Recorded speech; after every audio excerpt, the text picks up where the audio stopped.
అంటే next AP CM ఎవరవుతారు అన్నది. ఒకటి చంద్రబాబు నాయుడు గారు, ఇంకోటి షర్మిల గారు, ఇంకొకటి జగన్ గారు. ఈ మూడింట్లో ఎంచుకోవాల్సి వస్తే మీరు ఎవరిని ఎంచుకుంటారు? జగన్ గారిని ఎంచుకుంటానండి. జగన్ గారిని జగన్ చేద్దాం. జగన్ అనే 3 అక్షరాలకి కూటమి కట్టిన 3 పార్టీలు భయపడుతున్నాయి. భయపడే కదా ఈ రోజు కూటమి కట్టింది. ఇప్పుడు జగన్ అనే 3 అక్షరాలకు భయపడకపోతే మరి వాళ్ళందరూ కూటమి కట్టి ఎందుకు కూటమి కట్టాల్సి వచ్చింది? మరి జగన్ అనే 3 అక్షరాలకు భయపడకపోతే జగన్మోహన్ రెడ్డి గారు తీసుకొచ్చి సంక్షేమాన్ని ఎందుకు కొనసాగిస్తున్నారు? ఒక తండ్రి ఒక కొడుకు ఒక తల్లికి చేయలేని సహాయం జగన్ గారు చేశారు. సొంతంగా ఇల్లు కట్టుకుని ఈరోజు మేము కూడా మాకు కూడా ఇల్లు ఉంది అని ప్రతి పేదవాడు గర్వించేటట్టుగా జగన్ గారు పరిపాలన ఉందండి.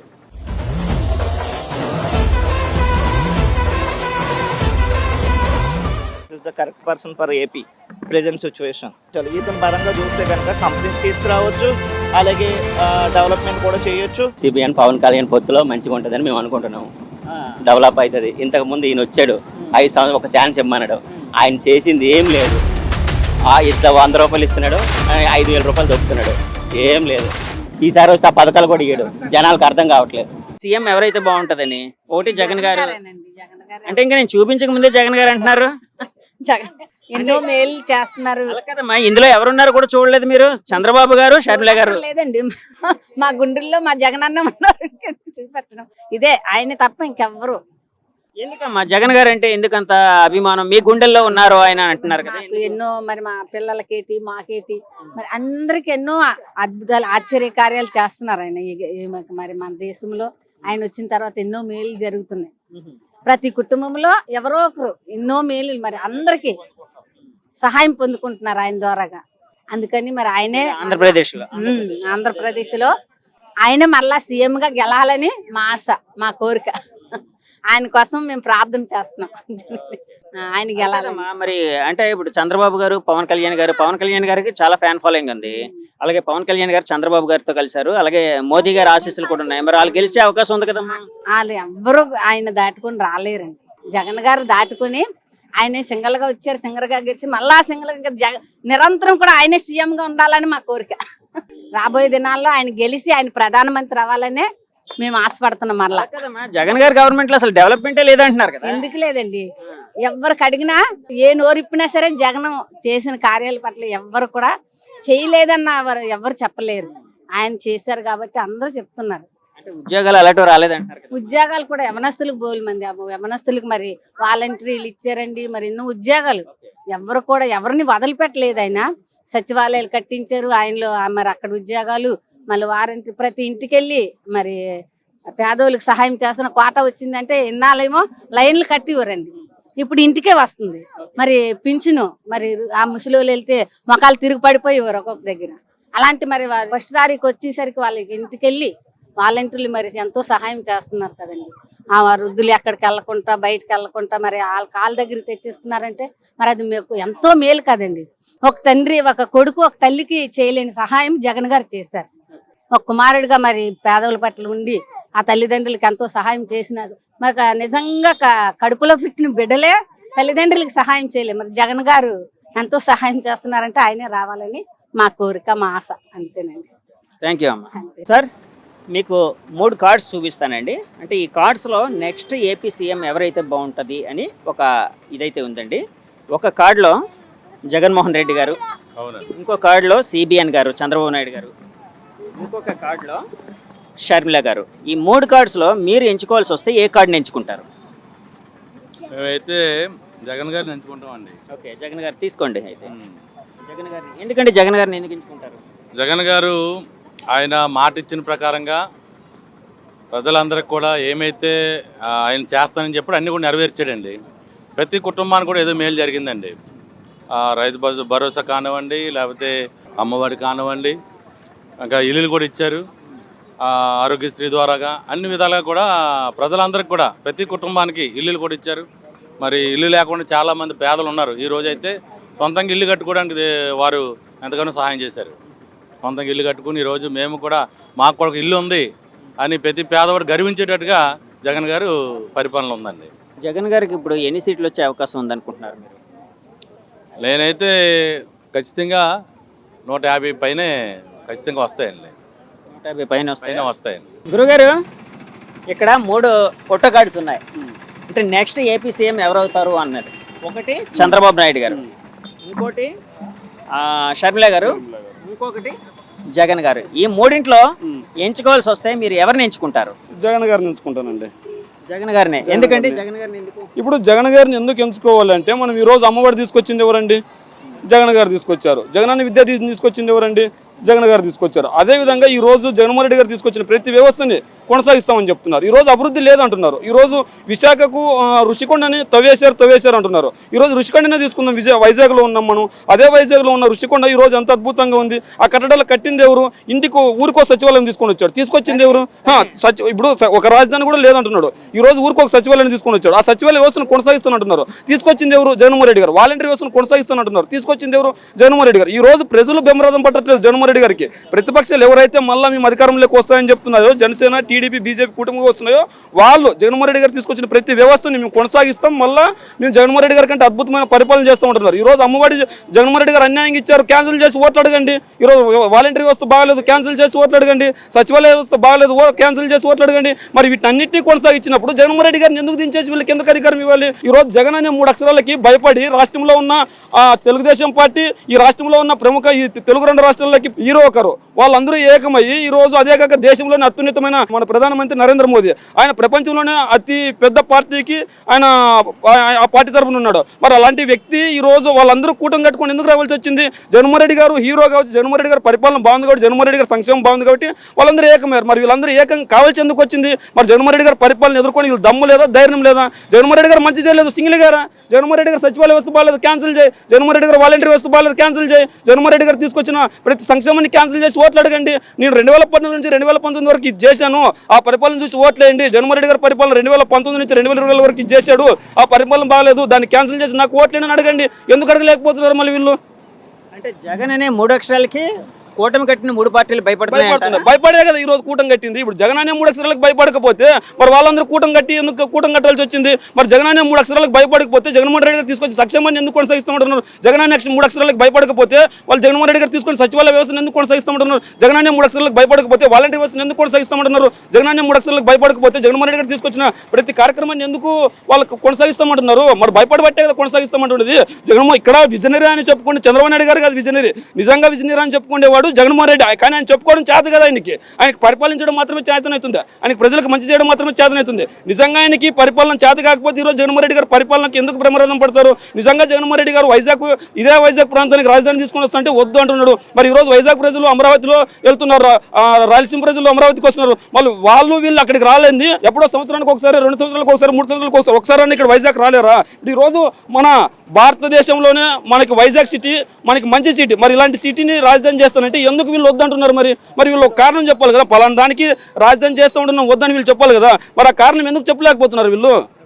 ఇందాకలే మీరు అన్నారు ఋషికొండ మీద కట్టడం అద్భుతంగా కట్టారు ఇలా అని చెప్పి. కానీ ఋషికొండ మీద కట్టిన కట్టడం ఏదైతే ఉందో అది దేనికోసం అనేది ఇప్పుడు వచ్చి ప్రభుత్వం ఎలాంటి క్లారిటీ ఇవ్వలేదని చెప్పి ప్రతిపక్షాలు అంటున్నాయి. దాని మీద మీ కామెంట్ ఏంటి? అంటే ఇప్పుడు కట్టడం అబద్ధమా, ఆ కట్టడం వృధా అయిందని అర్థము? కట్టడానికి 500 కోట్ల ప్రజాధనం దుర్వినియోగం చేశారు, అసలు దేనికోసం ఉపయోగిస్తారో కూడా తెలియదని చెప్తూ ఉన్నారు. రైతుల దగ్గర 30,000 ఎకరాలు తీసుకొని అది వృధా కాదు. 3 పంటలు పండే భూమి తీసుకుంటే వృధా కాదు. 3 పంటలు పండే భూమి తీసుకుని రైతులకు అన్యాయం చేస్తే వృధా కాదు. రైతులు మాకు వద్దురా బాబు, మేము రాజధాని మాకు వద్దు, మాకు ఇక్కడ పంట పండించుకుంటాము, మేము పంట పండిస్తామంటే అది వృధా కాదు. ఇక్కడ కేవలం 500 కోట్లు ఖర్చు పెట్టి మన రాజధానికి కావాల్సిన అన్ని సౌకర్యాలు అక్కడ ఉన్నాయి. ఇప్పుడు ఈ రోజు ఎందుకు వృధా అవుతుందండి? ఈ రోజు పర్యాటక కేంద్రంగా మన వైజాగ్ ఉంది. ఆ కేంద్రానికి ఎవరైనా వచ్చారనుకో, దేశ ప్రతినిధులు కానీ ప్రపంచం నేతలు ఎవరైనా వచ్చారనుకో మన వైజాగ్ చూడడానికి అక్కడ షెల్టర్ ఇస్తారు, తప్పేముంది? అక్కడ సెకండ్ ఇక్కడ రాజధాని తీసుకొచ్చిన తర్వాత మనం ఎక్కడ ఉంటాం? ఇక్కడ ఆ అద్దె భవనాల్లో ఉండే వాళ్ళు ఋషికొండ పైన జగన్మోహన్ రెడ్డి గారు ఉండొచ్చు కదా, లేదంటే రేపు పొద్దున ఎవరైనా ముఖ్యమంత్రి కానీ వాళ్ళు ఉండొచ్చు కదా. మరి ఆ భవనాలు ఎందుకు వృధా అవుతాయండి? ఈ రోజు ఏమన్నా ఆ భవనాల వల్ల డబ్బులు వృధా అయినా, ఏమన్నా ఖర్చు ఏమైనా వృధా అయిందా? భవనాలు ఉన్నాయి కదా, చూడడానికి పర్యాటక కేంద్రంగా అభివృద్ధి చెందింది కదా, మరి ఎలా వృధా అవుతుంది? మరి జగన్మోహన్ రెడ్డి గారు ఏం చెప్పారు? మద్యం అమ్మను, కానీ మద్యం అమ్మవలసి వస్తే కనుక ఆ ధరలు ఆకాశాన్ని అంటే విధంగా చేస్తాడు. ఈ రోజు అంటున్నాయి లేదా ఆకాశాన్ని? ఈ రోజు 4 కోట్ల తాగాడు, 1 కోట్ల తాగుతుండే ఎందుకు? కానీ దానికోసం ఇంట్లో ఇల్లు గుల్ల అయిపోతుందని చెప్పి కొంతమంది కూడా అంటూ ఉన్నారు, అంటే రేట్లు పెంచడం వల్ల, మద్య రేట్లు. దాని మీద మీ కామెంట్ ఏంటి? ఇప్పుడు మద్యం ఎవరైనా అండి, ఇప్పుడు నేనైనా నువ్వైనా ఇంకోరైనా తాగాలనుకున్నాడు తాగుతారు. ఇప్పుడు మనం కట్టేసి అయితే ఉంచలేము. ఇప్పుడు ఈ రోజు మద్యాన్ని పూర్తిగా బంద్ చేస్తాం. సారాయికి అలవాటు పడరా? పడతారా పర్రా, గంజాయి అలవాటు పడతారా పర్రా, పక్క రాష్ట్రాలకు వెళ్ళి తాగుతారా ఎలా అయినా తాగేవాడు తాగుతాడండి. తాగకుండా ఉండాలంటే ఆ ఆకాశం అంటే విధంగా చేశాడు. ఇప్పుడు మద్యం ఆరోగ్యానికి హానికరం అని చెప్తున్నారు. మరి అలాంటి మద్యాన్ని తాగకుండా చేయాలనేది ధరలు పెంచింది. మరి అలాంటప్పుడు తాగకుండా వదిలేమని ఇంకెందుకు ధరలు పెంచడానికి గోలా? సో ఆ నిర్ణయం చాలా మంచిదని మీరు భావిస్తున్నారా? అంటే మధ్య రేట్లు పెంచడం అనేది మధ్య రేట్లు పెంచడం సామాన్యుడికే కదా, ఏ ఒక్కరికి అందుకుండా రేట్లు పెంచడం మంచిది. ఎందుకంటే ఇక్కడ మన రాష్ట్రానికి ఆదాయము కావాలి, అట్ ద సేమ్ టైం సామాన్యుడి బతుకు బాగుపడాలి. అలా అని చెప్పేసి మనం రెండింటికి మనం ప్రాధాన్యం ఇవ్వాలి. ఒక సామాన్యుడికి ప్రాధాన్యం ఇవ్వాలి, డెవలప్మెంట్కి ప్రాధాన్యం ఇవ్వాలి. మనకి ఈ రోజు మన రాష్ట్రానికి ఆర్థిక వనరు ఏదైనా ఉంటే మద్యాన్ని ఒకటి. అది ఇప్పుడు మన రాష్ట్రం ఒకటే కాదు, ప్రపంచ దేశాలు మొత్తం మద్యం పైన ఆధారపడి ఉండండి. మన రాష్ట్రం ఆధారపడితే తప్పేముంది? అంటే జగన్మోహన్ రెడ్డి గారు అమ్మితేనేమో తప్పు, అదే కేసీఆర్ గారు కానీ రేవంత్ రెడ్డి గారు అమ్మితే, ఆ పక్క డీకే శివకుమార్ కానీ కర్ణాటక సీఎం కానీ తమిళనాడు సీఎం కానీ అమ్మితే ఒప్పు. అదే కేంద్రంలో బీజేపీ అమ్మితే ఒప్పు. మిగిలిన వాళ్ళు జగన్మోహన్ రెడ్డి గారు మద్యం రేట్లు పెంచి అమ్మితే తప్ప. అంటే వాళ్ళు చేస్తే సంసారం, జగన్మోహన్ రెడ్డి గారు చేసే వ్యభిచారమా? అంటే కేంద్రంలో అధికారంలో ఉన్న బీజేపీ పార్టీని అడగొచ్చు కదా మద్యపాన నిషేధం చేయమని. కేంద్రం చేస్తే జగన్మోహన్ రెడ్డి గారు చేసేదే ఉంది. మద్యపానాన్ని కేంద్రం యూటిలైజ్ చేసి మద్యపానాన్ని పూర్తిగా రద్దు చేయొచ్చు కదా. కేంద్రంలో వాళ్ళు బీజేపీ అధికారంలో ఉంది. మరి ఇదే బీజేపీతో పొత్తు పెట్టుకున్నారు. 2012లో 5 సంవత్సరాలు కదా, 10 సంవత్సరాలు మనకి ప్రత్యేక హోదా తీసుకొని వస్తున్నాడు. మరి ఎందుకు ప్రత్యేక హోదా ఇవ్వలేకపోయాడు? మరి మళ్ళీ 2019లో ఎందుకు క్యాన్సిల్ చేసుకున్నాడు? 2024లో మళ్ళీ ఎందుకు పొత్తు పెట్టుకున్నాడు? సమాధానం చెప్తున్నాడా? మరి ఎందుకు సమాధానం చెప్పట్లేదు? సరే, ఇప్పుడు ఎలక్షన్ 2024 ఎలక్షన్లో జగన్మోహన్ రెడ్డి గారికి వైసీపీ పార్టీకి ఎన్ని సీట్లు వచ్చే అవకాశం ఉందనుకుంటున్నారు? ఇక్కడ సీట్లు ఎన్ని వస్తాయన్నది మనం నిర్ణయించలేమండి. ప్రజలకు మీ ఆలోచన నా ఆలోచన అయితే 110 నుంచి 125 వరకు వస్తాయని నా ఆలోచన. కానీ నిజంగా ప్రజలకు మంచి జరగాలని జగన్మోహన్ రెడ్డి గారిని ఎంచుకోవాలి. కార్డులో జగన్మోహన్ రెడ్డి గారు, ఇంకొక కార్డులో షర్మిల గారు, ఇంకొక కార్డులో చంద్రబాబు నాయుడు గారు. ఈ 3 కార్డ్స్లో ఎంచుకోవాల్సి వస్తే ఏ కార్డుని ఎంచుకుంటారు? జగన్ గారిని తీసుకోండి. జగన్ గారిని ఎందుకు ఎంచుకుంటారు? సార్, పెత్తందారులకి పేదవాళ్ళకి మధ్యన జరుగుతున్న ఈ ఎలక్షన్ అంటే ఉన్న వాళ్ళకి లేని వాళ్ళకి జరిగిన ఈ ఎలక్షన్ సార్. ఆయన చేసేది నిజంగా సంక్షేమ పథకాలు ప్రతి ఒక్కరు కూడా అందేది సార్. ఇంకోటి కూడా చెప్తున్నాను సార్, అవినీతి అనేది ఎక్కడా లేదు సార్. ఫస్ట్ నేను చెప్తున్నాను, అవినీతి అనేది పలానా లంచం ఆ రోజుల్లో చంద్రబాబు నాయుడు దగ్గర ఉన్నది జన్మభూమి కమిటీలు సార్. వాళ్ళ దగ్గరికి వెళ్ళి రేషన్ కార్డు తీసుకోవాలి. ఈరోజు వాలంటరీ వచ్చి ఇంటికి వచ్చి పెన్షన్ ఇచ్చి ఈ ఏది కూడా ఎలాంటి సంక్షేమ పథకం కూడా ఆపకంట జగన్మోహన్ రెడ్డి ఈరోజు చేశారు సార్. ఇంకా అంతకంటే నిదర్శనం ఏం కావాలి? ఇంకా డెవలప్మెంట్ అంటారా సార్? 14 సంవత్సరాలు సీఎం చంద్రబాబు చేశారు. నేను మంచి చేశాను ఒక్కరోజు కూడా అడిగే దమ్ముందా ఆయనకి? నేను పలానా చేశాను దానివల్ల నాకు ఓటు ఇయ్యండి అని ఒక్కరోజు అని చెప్తున్నాడా? ర్యాలీలకు వెళ్తున్నారు, స్టేజ్ మీద స్పీచ్ ఇస్తున్నారు. ఈ మహాకూటమి ఈ జగన్మోహన్ రెడ్డి ఒకటే అంటున్నారు, మీకు మంచి చేస్తేనే నాకు ఓటు వేయండి, లేకపోతే వద్దని ఆయనే స్పీచ్ చేస్తున్నారు. ఇంకెంతకంటే నిదర్శనం ఏం కావాలి సార్? ఈయనకి ఓటు వేయబడి ఇంకా నిదర్శనం ఏం కావాలి? వ్యవస్థలో లంచం లేదు సార్. ఫస్ట్ ఆ రోజుల్లోనూ సర్పంచ్ దగ్గరికి వెళ్ళాలంటే రేషన్ కార్డు, ఇటు టీడీపీడా, ఇటు వైఎస్ఆర్డా, ఇటు కాంగ్రెస్ చూసి మరి ఆ రోజుల్లోనూ రేషన్ కార్డు ఇచ్చారు సార్. ఈ రోజుల్లోనే అది కాదు. జగన్మోహన్ రెడ్డి ప్రతి ఒక్కడికి ఆ పార్టీ ఈ పార్టీ చూడకంట కంపల్సరీగా మనము అందరికీ పేదవాళ్ళకి అందించాలని ఒకటే మాట అంటున్నారు సార్. జగన్మోహన్ రెడ్డి చేసిన పని మంచిది. నెక్స్ట్ సీఎం కూడా తనే రావాలి సార్. అంటే కూటమి కట్టిన తర్వాత 3 పార్టీలు టీడీపీ, జనసేన, బీజేపీ కూటమి బలంగా ఉంది. జగన్మోహన్ రెడ్డి గారిని ఓడించే సత్తా కూటమికి ఉందని బయట వినిపిస్తుంది. దాని మీద మీ కామెంట్ ఏంటండి? సార్, కూటమి ఇప్పుడు 3 సార్. జగన్మోహన్ రెడ్డి 6గురితో దెబ్బలాడుతున్నారు సార్. అక్కడ 6 ఎవరు? Congress, CPM, CPI, BJP, TDP, next Telugu Desam, next media channel కూడా. ఈ రోజు పత్రికలు ఎలా ఉన్నాయంటే వ్యవస్థ జగన్మోహన్ రెడ్డిది 5 పైసలు అయితే రూపాయి రాస్తున్నారు సార్. అక్కడ అది అందరికీ తెలుసు, రూపాయి రాస్తున్నారు సార్. చిన్నది జరిగితే అది రూపాయి భూతత్వంలో చూపిస్తున్నారు. 175 నియోజకవర్గంలోనూ జగన్మోహన్ రెడ్డి అనే వ్యక్తి సీఎం గారు ఎన్ని మందితో దెబ్బలాడుతున్నారో ప్రతి ఒక్కరు కూడా తెలుసు సార్. ఇంకెంతకంటే నిదర్శనం ఏం కావాలి? ఇప్పుడు చంద్రబాబు నాయుడు గారు 14 సంవత్సరాలు సీఎం సార్.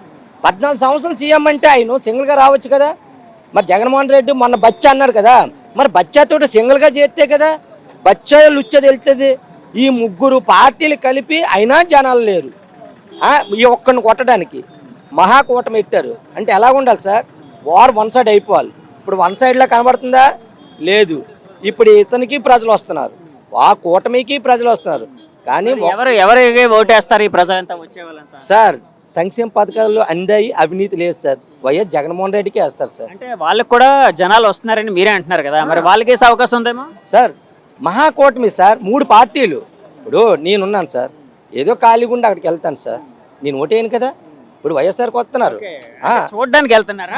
ఇప్పుడు సినీ యాక్టర్ వచ్చే సార్, పవన్ కళ్యాణ్ పక్కన చిన్న యాక్టర్ వచ్చి ఇక్కడ బీచ్లో మొత్తం గుమ్మిగూడేస్తారు, అది మాత్రం వాస్తవం. మొన్న ఎవరు ఆది నీలమర్ల వెళ్ళారు, మరి మేడం మాధవి లోక మేడంకి ప్రచారం చేయడానికి, ఆయన చూడడానికి వైఎస్ఆర్ వాళ్ళు, టీడీపీ వాళ్ళు మొత్తం ఆల్మోస్ట్ అన్ని పార్టీలు వెళ్ళారు సార్. నేను చెప్తున్నాను, ఎందుకంటే అక్కడ ఓట్లు అయితే వేయరు, అది పరిస్థితి. చూడడానికి ఒక అంటే సినిమా గ్లామర్ తో చూడడానికి సార్ స్టార్ క్యాంపియన్ ఎలా ఉంటారు, ఇప్పుడు మనకి వాళ్ళకి బోల్ తేడా సార్. మన నడిచి వెళ్ళిపోయి మనల్ని ఎవరు పట్టించుకోరు. అదే ఒక సినీ ఫీల్డ్లో నుంచి ఒక రాజకీయ వ్యక్తి రానియండి, అలా గుమ్ము కూడిపోతారు. వాళ్ళకి మనకున్న తేడా అదే సార్. అది అంతకు మించి అయితే ఇంకేం లేదు. వాళ్ళ మహాకూటమి కాదు కదా, మొత్తం ప్రపంచ కూటమి కట్టుకున్న జగన్మోహన్ రెడ్డిని అయితే ఏమి చేసింది లేదు. జగన్ గారికి ఎన్ని సీట్లు వచ్చే అవకాశం ఉంది సార్? నా 6th రన్ ప్రకారం నాది అంటే 90 నుంచి 110 సార్. జగన్మోహన్ రెడ్డి ఒక స్కూల్ డెవలప్ చేసినా, ఒక గవర్నమెంట్ హాస్పిటల్ డెవలప్ చేసినా దానివల్ల పేదలు లబ్ధి చేకూడతారు. కానీ ఒక రోడ్డు వేసారనుకోండి, ఒక 200 కోట్ల కాంట్రాక్ట్, అక్కడ లబ్ధి చేకూరుతుంది ఎవడు? నా బోర్డు కాంట్రాక్ట్, ఈయన బోర్డు కాంట్రాక్ట్ మాత్రం లబ్ధి చేకూడతారు. ఒక 20 కోట్ల లాభం వస్తుంది, మాకు చంద్రబాబు లేపుతామని చెప్పి చంద్రబాబు రేటు మేము ఊడతాం. కానీ ఒక 200 కోట్లు పెట్టి ఒక గవర్నమెంట్ హాస్పిటల్ కట్టిస్తే కనీసం 2000 మంది అక్కడ చికిత్స పొందుతారు, 2000 మంది పిల్లలు అక్కడ చదువుకుంటారు, వాళ్ళకి చాలా ఉపయోగం ఉంటుంది. అది ఎవరు చెప్పలేరు, ఎందుకంటే వీళ్ళు పేదలు కదా, వీళ్ళు బెడుగు చెప్పలేరు కదా. ఎందుకంటే వీళ్ళు ఫస్ట్ నుంచి మన రాజ్యాంగంలో అణగారిన కులాలు, వీళ్ళని తొక్కుతూ వస్తున్నారు రాజ్యాంగం ప్రకారం. అందుకనే జగన్మోహన్ రెడ్డి గారు అభినవ్ అంబేద్కర్ లాగా విజయవాడలో అంబేద్కర్ గారి విగ్రహాన్ని ఆవిష్కరించారు. ఒకటే మాట చెప్పాడు ఆయన, అణగారిన కులాలను పైకి నా ధ్యేయం. అణగారిన కులాల వాతావరణం జగన్మోహన్ రెడ్డికి అండగా ఉన్నారు, అగ్ర కులాలు ఎవరు అండగా లేరు. అందుకే పెద్దందాలే పేదలకు పోటీ అంటున్నాడు ఆయన. మే 13వ తారీఖు తమ రిజల్ట్ని చూపించి మళ్ళీ జగన్మోహన్ రెడ్డి గారిని మేము ఎక్కువ చెప్పలేమండి, 135, 140 సీట్ల మెజార్టీతో జగన్మోహన్ రెడ్డి గారు మళ్ళీ ముఖ్యమంత్రి గెలిపిస్తారు. 19 నుంచి 20 సీట్ల మెజార్టీతో ఎంపీ గారిని గెలిపిస్తారు. ఇది మేము అనుకుంటున్నాం.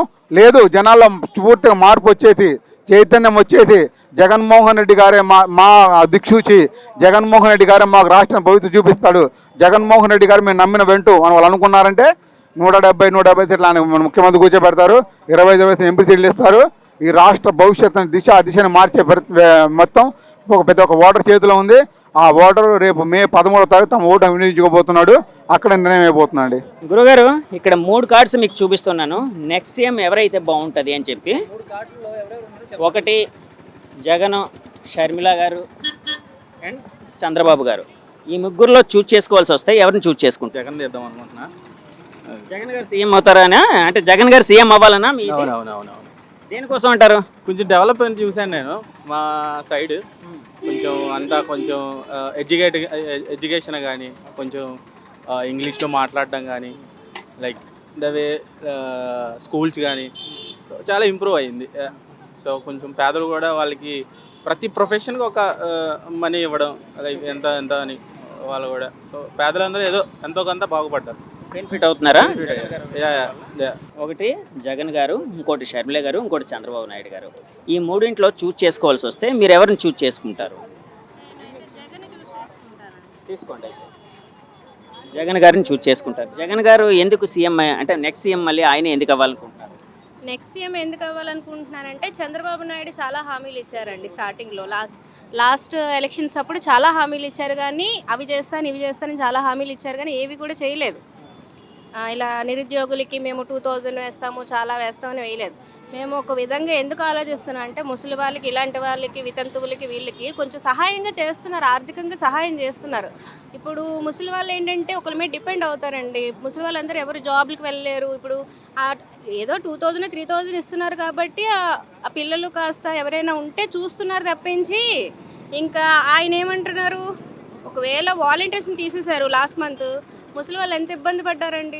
1 మంత్కి అంత ఇబ్బంది పడ్డారు. ఇంకా నెక్స్ట్ టైం వచ్చేసరికి ముందు వాలంటీర్స్ని తీసేస్తారు అన్నతను, ఒకవేళ వాలంటీర్స్ తీసేస్తే తనకి ఏమైనా ఆపోజిట్గా ఓట్లు పడతాయని ఇప్పుడు వాలంటీర్స్ని ఉంచుతానంటున్నారు. అతనే మాట మార్చినప్పుడు ఇవన్నీ చేస్తారని గ్యారంటీ ఏంటి? అంతే కదండి.